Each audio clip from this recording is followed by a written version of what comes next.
immigration is continually driving down the wages of the blacks because they're often competing for the same issues. You know, when Eisenhower, I think it was more than 100,000 sort of scooped up and deported in the 1950s illegal aliens, the wages went up for the poorest workers. So they're not the party of whites and blacks. They're not the party of the Republic. They are the party of foreign lawbreakers, right?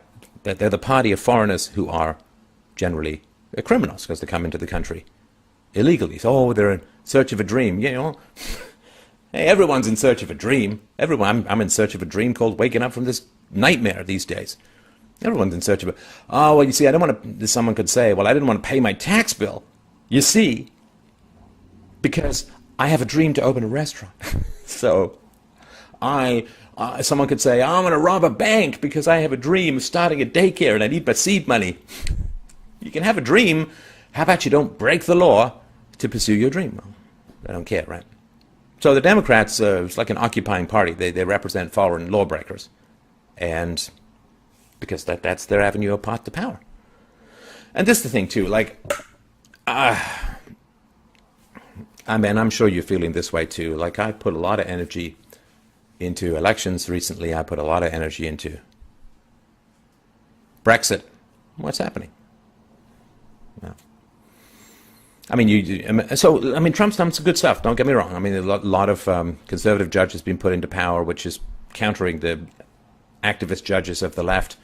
There have been some tax cuts, which I'm sort of half and half about, because if you stimulate the economy without having a border and you have a welfare state, it's like more honey spread around the anthill, right? Just draw more ants, right? I mean, it's having a supercharged economy when you have a porous border and a welfare state is kind of a recipe for disaster. So I'm half and half about all of that. But it's kind of exhausting. It's like that line from The Wall.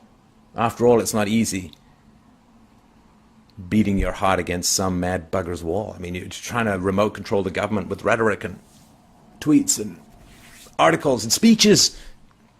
Trying to control the uncontrollable gets kind of exhausting. The government, it seems, is just going to do what it wants. It's not going to do what the people want. I mean, the vast majority of people in the United States and the West as a whole, for decades, have wanted less immigration to no immigration. And what do you get? More and more and more and more and more and more and more. I mean, it literally is like the cows in a farmer's livestock field petitioning the farmer. All the farmer hears is, "Mrr." So, yeah, I'm not feeling particularly positive this Valentine's Day. It's not looking good, my friends. My sense, my instinct, we're not going to make it. Not going to make it this time. Not this cycle of history. We have this incredible opportunity of social media, of this form of communication. And if it hadn't been for computers, the system would have crashed decades ago. But I really don't think we're going to make it. I feel the urge to thank everyone who fought with me on this. But I fear, well, we'll find out in the next day or two, but at the moment I fear that all that's left is to document the decline.